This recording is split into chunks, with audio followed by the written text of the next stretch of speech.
प्यारे बच्चों, सामाजिक विषय की आज की कक्षा में आपका पुनः स्वागत है। बच्चों, आज हम क्लास 6 का इतिहास की आपकी पाठ्य पुस्तक हमारा इतिहास और नागरिक जीवन का पाठ 4 वैदिक काल का दूसरे भाग का अध्ययन करने जा रहे हैं, जिसमें हम वैदिक कालीन समाज के बारे में विस्तार से चर्चा करेंगे। तो शुरू करते हैं।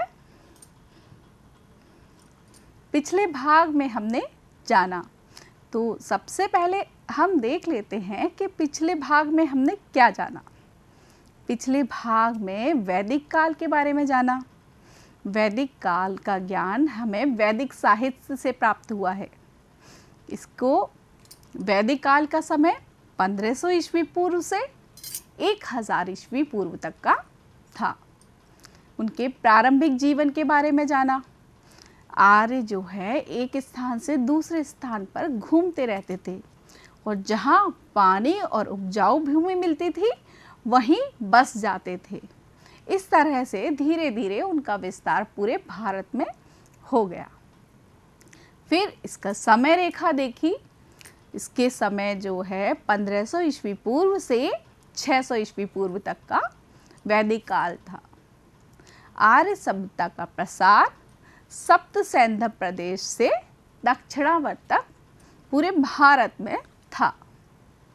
वेद 4 वेद हैं: ऋग्वेद, सामवेद, यजुर्वेद व अथर्ववेद। ऋग्वेद में हम देवताओं की प्रार्थना के बारे में जानते हैं।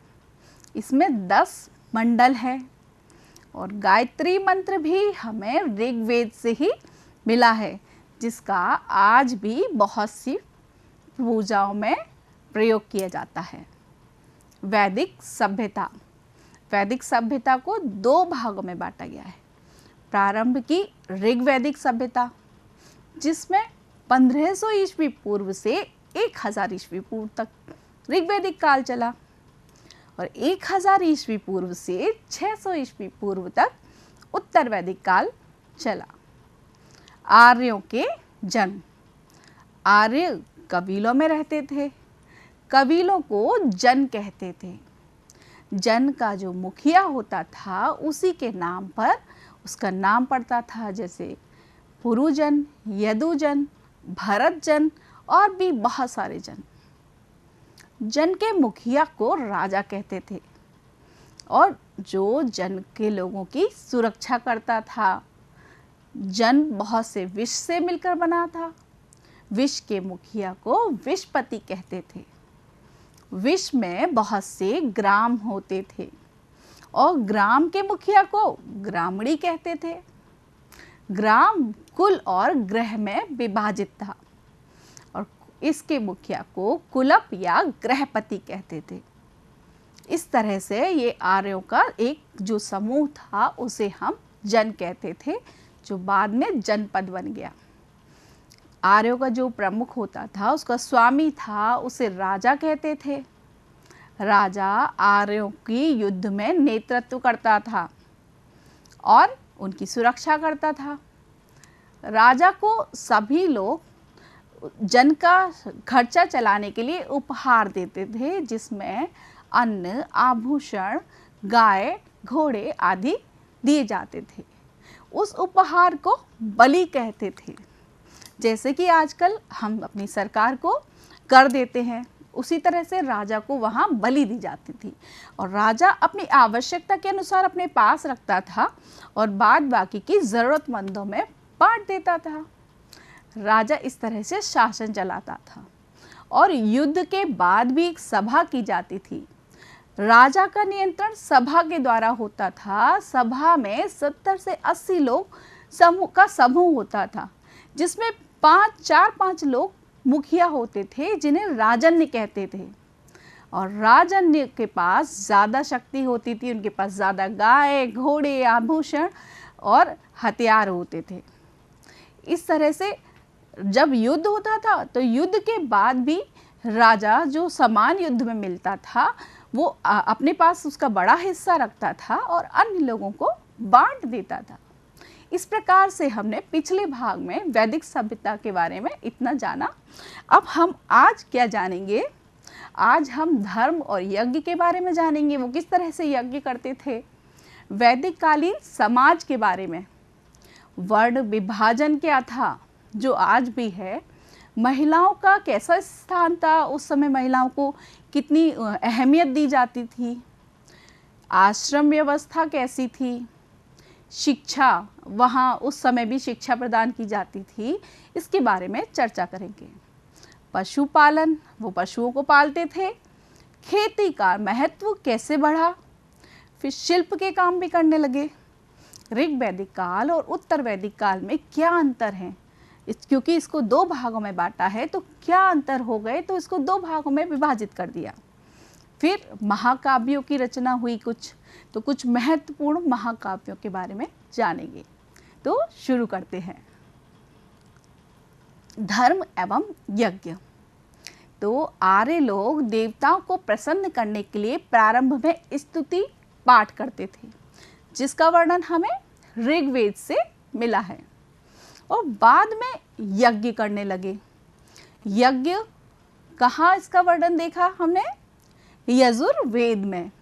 तो यज्ञ का कार्य पुरोहित करवाते थे। आज भी पुरोहित, जो कि ब्राह्मण कहलाते थे, तो यज्ञ का कार्य आज भी ब्राह्मण ही करवाते हैं।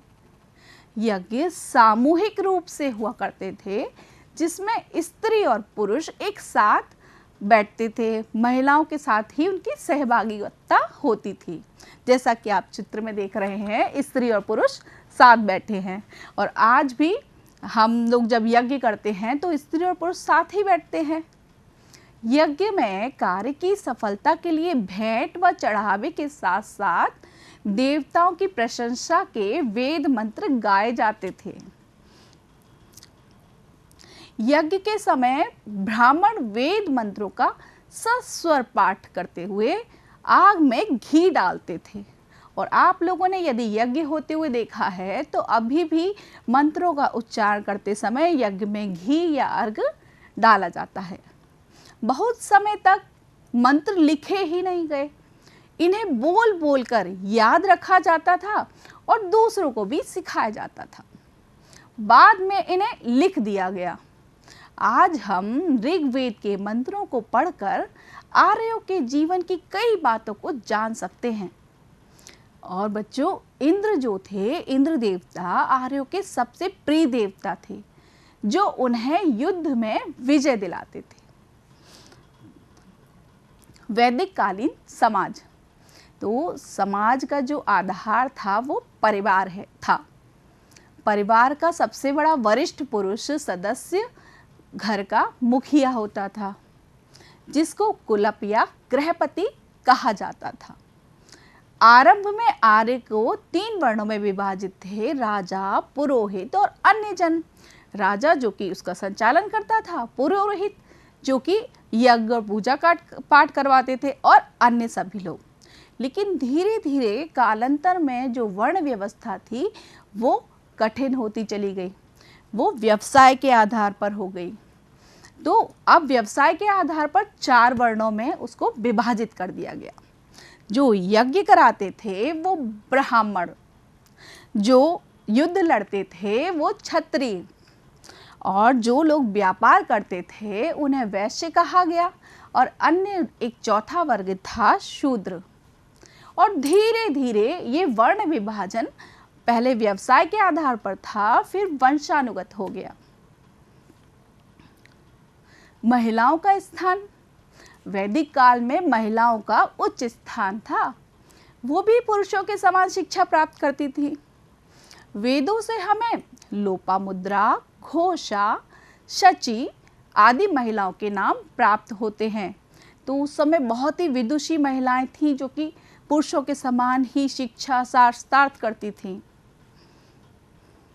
आर्य जीवन। आर्य किस तरह के घरों में रहते थे? आर्यों का मकान घास, फूस तथा मिट्टी से बना होता था।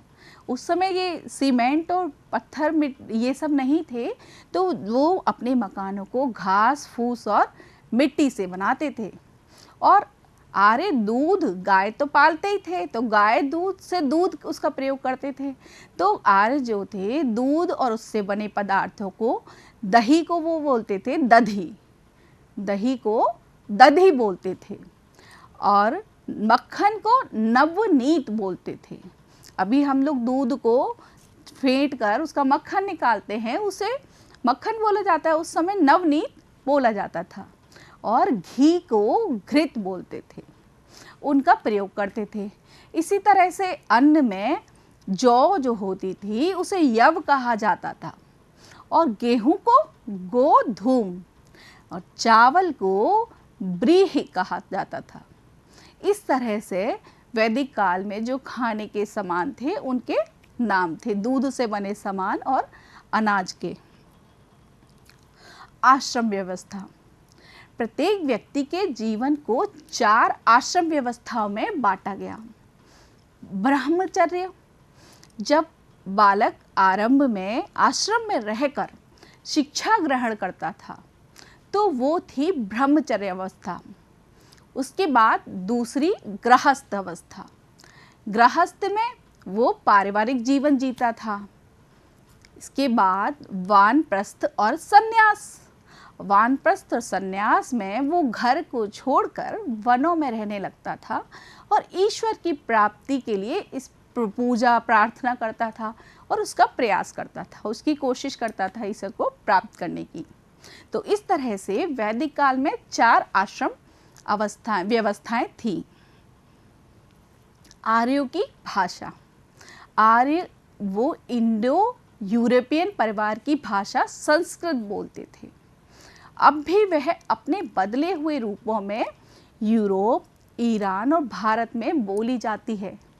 यह तथ्य हम इन भाषाओं को बोलने के ढंग की समानता पर आधारित है। चलिए देखते हैं कि हम कैसे बोलते हैं। जैसे संस्कृत में पिता को बोलते हैं पितृ, क्या बोलते हैं? पितृ। और माता को बोलते हैं मातृ। इसी तरह से फारसी में पिता को पिदर बोलते हैं और माता को मादर। और लैटिन में पिता को पाटर और मदर को, माता को माटर। और अंग्रेजी में शायद आप लोगों को पता ही होगा, अंग्रेजी में पिता को फादर और माता को मदर बोलते हैं। तो देखिए इन सब में कितनी समानता है। शिक्षा, हमने बताया सबसे पहली जो अवस्था थी ब्रह्मचर्य अवस्था, इसमें विद्यार्थी गुरुकुल में रहकर शिक्षा प्राप्त करते थे। शिक्षा में वो क्या क्या पढ़ते थे? वेदों के साथ गणित, ज्यामिति, ज्योतिष, भूगोल, सैन्य विज्ञान और शिल्प आदि की शिक्षा दी जाती थी। आजकल भी इन विषयों को भी पढ़ाया जाता है और भी बहुत से विषय हैं जो हम लोग अपने विद्यालय में पढ़ते हैं, लेकिन उस समय आश्रम में रहकर करते थे। और आजकल हम लोग अपने विद्यालय के समय से विद्यालय जाते हैं और अपने घर पर ही रहते हैं, अन्य समय अपने घर पर रहते हैं। पशुपालन, जैसा कि हमने बताया कि वो गाय, घोड़े और बैल को पालने लगा था, तो प्रारंभ में आर्य पशुपालक थे। गाय और बैल व्यक्ति की संपत्ति माने जाते थे, क्योंकि उस समय मुद्राएं नहीं चलती थीं, तो गाय के प्रयोग से वस्तुओं को खरीदा और बेचा जाता था। वे उसकी समृद्धि का प्रतीक थी। जिसके पास ज़्यादा गाय होती थी वो समृद्ध माना जाता था, जिसके पास कम थी तो वो कम समृद्ध होता था। और गाय बहुत ही पवित्र पशु माना जाता था। आज भी गाय को हम सभी लोग पवित्र मानते हैं और उसकी पूजा करते हैं। वेदों में इसे अघन्या कहा गया। अघन्या जिसका अर्थ है जिसका वध ना किया जाए, तो गाय का वध नहीं किया जाता था। पड़ियों का मतलब होता है वहाँ के आसपास के किसान। यदि कोई किसान वहाँ का, जिसे हम पड़ी कहते थे वैदिक काल में, किसी गाय को चुरा लेता था तो उससे युद्ध प्रारंभ हो जाता था और आर्य उसको दस्यु कहा करते थे। तो देखिए गाय कितनी अहमियत रखती थी वैदिक काल में कि उसकी वजह से युद्ध तक प्रारंभ हो जाता था। खेती का महत्व बढ़ा। तो जैसे जैसे आर्यों की जनसंख्या बढ़ने लगी तो जनसंख्या वृद्धि के कारण उन्होंने अपनी आवश्यकताओं की पूर्ति के लिए कृषि पर ध्यान दिया। अब आर्य गंगा यमुना के दो आब क्षेत्र में बसने लगे। दो आब का मतलब होता है दो नदियों के मिलने का स्थान। जैसे जब दो नदियाँ एक स्थान पर मिलती हैं उसे हम दो आब कहते हैं, और जहाँ नदियाँ होती हैं तो वहाँ उपजाऊ भूमि होती है। तो आर्यों ने गंगा और यमुना के जो दोआब क्षेत्र थे उधर खेती करी और जंगल काट कर कृषि योग्य भूमि बनाई। कृषि करने के लिए वो हल का प्रयोग भी करने लगे। तो अब वो शिल्पी भी हो गए, वो हल भी बनाना जान गए। और कृषि में वो जौ के साथ गेहूँ, धान और दाल आदि उगाते थे। इस तरह से आर्य को खेती का महत्व बढ़ा और वो खेती करने लगे। शिल्प। आर्य फसलों से संबंधित व्यवसाय जैसे कि ऊन काटना, घोड़े से रथ जोतना, लकड़ी की वस्तुएं बनाना, मिट्टी के बर्तन, हस्तशिल्प और धातु कर्म का काम करते थे। धातु को उस समय अयस्क कहते थे। ऋग्वैदिक काल में तावा कांसे का ज्ञान था और लोहे का ज्ञान उत्तर वैदिक काल में हुआ। तो प्रारंभ में उन्हें तावे और कांसे का ज्ञान था, जो जब उत्तर वैदिक काल आया उस समय उन्हें लोहे का ज्ञान प्राप्त हुआ। विज्ञान एवं प्रौद्योगिकी। तो जैसा कि अभी हम लोग सूर्य, चंद्रमा और पृथ्वी, नक्षत्र के बारे में जानते हैं, कहा जाता है कि आर्यों को भी सूर्य, चंद्रमा, पृथ्वी और नक्षत्रों की गतियों का ज्ञान था। सूर्य के चारों ओर पृथ्वी घूमती है और पृथ्वी के चारों ओर चंद्रमा। इसी तरह से आर्य भी जानते थे कि ये सूर्य, पृथ्वी और चंद्रमा गति करते हैं। और वे ज्यामिति आकृति के बारे में भी परिचित थे। जैसे ज्यामिति आकृति आप चित्र में देख सकते हैं, चतुर्भुज है, त्रिभुज है, वृत्त है, इस तरह से जो भी आकृतियां थी उनका भी उनको ज्ञान था। ऋग्वैदिक काल से उत्तर वैदिक काल में आए परिवर्तन। तो बच्चों, ऋग्वैदिक काल में हमने देखा कि पहले उनका जीवन गतिशील था। वो पानी और उपजाऊ भूमि की तलाश में एक स्थान से दूसरे स्थान तक घूमते रहते थे। जहाँ उपजाऊ भूमि मिलती थी वहीं पर वो बस जाते थे। लेकिन धीरे धीरे जब वो कृषि करने लगे तो उनका जीवन स्थायी हो गया। वो एक जगह निवास करके खेती किसानी करने लगे। राजा का पद वंशानुगत नहीं था। ऋग्वैदिक काल में राजा योग्यता के आधार पर चुना जाता था, जिसे एक सभा चुनती थी। लेकिन धीरे धीरे उत्तर वैदिक काल में राजा का पद वंशानुगत हो गया। जो राजा होता था उसी के पुत्र को अगला राजा बनाया जाता था। वर्ण व्यवस्था। प्रारंभ में कोई वर्ण व्यवस्था नहीं थी, सिर्फ राजा, पुरोहित और अन्य जन थे। राजा शासन करता था, पुरोहित यज्ञ कराते थे और अन्य सभी प्रजाजन थे। लेकिन धीरे धीरे यह वर्ण विभाजन व्यवसाय के आधार पर हो गया। 4 वर्णों में बांटा, ब्राह्मण, क्षत्रिय, वैश्य और शूद्र। 4 वर्ण क्या कार्य करते थे? ब्राह्मण यज्ञ कराते थे, क्षत्रिय युद्ध लड़ते थे, वैश्य व्यापार करते थे और शूद्र पशुपालन। प्रारंभ में वो पशुपालन उनका मुख्य व्यवसाय था, क्योंकि वो कृषि तो करते नहीं थे, एक स्थान से दूसरे स्थान पर घूमते थे, जहाँ उपजाऊ भूमि मिलती थी उधर रुक जाते थे। लेकिन धीरे धीरे उनका मुख्य व्यवसाय कृषि हो गया। जैसे जैसे जनसंख्या बढ़ने लगी तो उनके व्यवसाय में भी परिवर्तन आया। महाकाव्य रचना। तो 2 महाकाव्यों के बारे में आपको यहाँ बताया है। रामायण और महाभारत 2 प्रसिद्ध महाकाव्य हैं।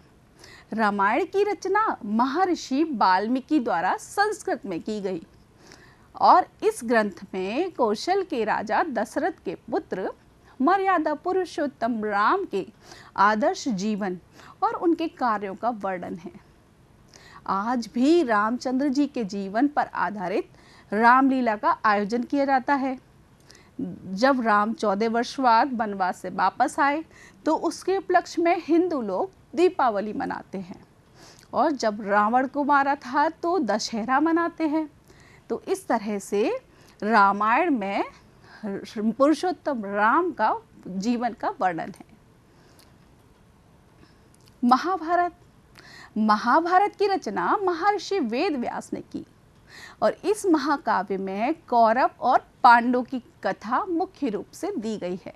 कौरव और पांडव दो चचेरे भाई थे जिनमें एक बहुत घमासान युद्ध हुआ था जिसे महाभारत के युद्ध के नाम से जाना जाता है, जिसकी रचना महर्षि वेद व्यास ने की और रामायण की रचना महर्षि वाल्मीकि जी ने की।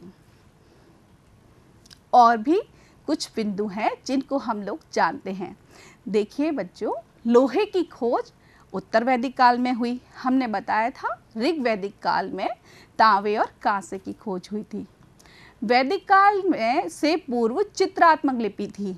वैदिक काल से पहले जब हमने हड़प्पा सभ्यता पढ़ी थी तो उसमें चित्रों के माध्यम से वो लोग अपनी बातों को एक दूसरों को बताया करते थे।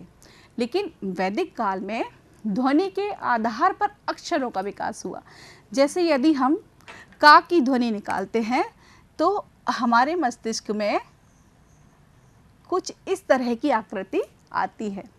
तो ध्वनि के आधार पर कुछ उन्होंने अक्षरों का विकास किया और अक्षरों को मिलाकर शब्द बने और शब्द को मिलाकर वाक्य बने, जो अभी भी ऐसा ही होता है। इस तरह से वैदिक काल में लिखने की लिपि का विकास हुआ। ब्राह्मण ग्रंथ, इसकी रचना यज्ञ के विधान और क्रियाओं को समझने के लिए की गई। प्रत्येक वेद के अपने अपने ब्राह्मण ग्रंथ हैं। यज्ञ को कैसे किया जाना है, उसकी क्या क्रिया विधि है, इसके बारे में हम ब्राह्मण ग्रंथ से जान सकते हैं। उपनिषद, उपनिषद को वेदांत भी कहा जाता है। इनकी संख्या 108 है और भारत का आदर्श वाक्य है सत्यमेव जयते, जो कि मुंडकोपनिषद से लिया गया है। तो इस तरह से हमने ये कुछ जानकारियाँ प्राप्त की। अब हम देखते हैं आज हमने क्या जाना।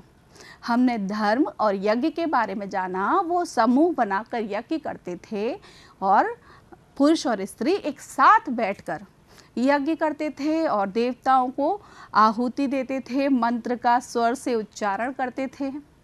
वैदिक कालीन समाज, समाज का मुखिया एक परिवार का वरिष्ठ पुरुष होता था और समाज को तीन भागों में बांटा था, राजा, पुरोहित और अन्य जन।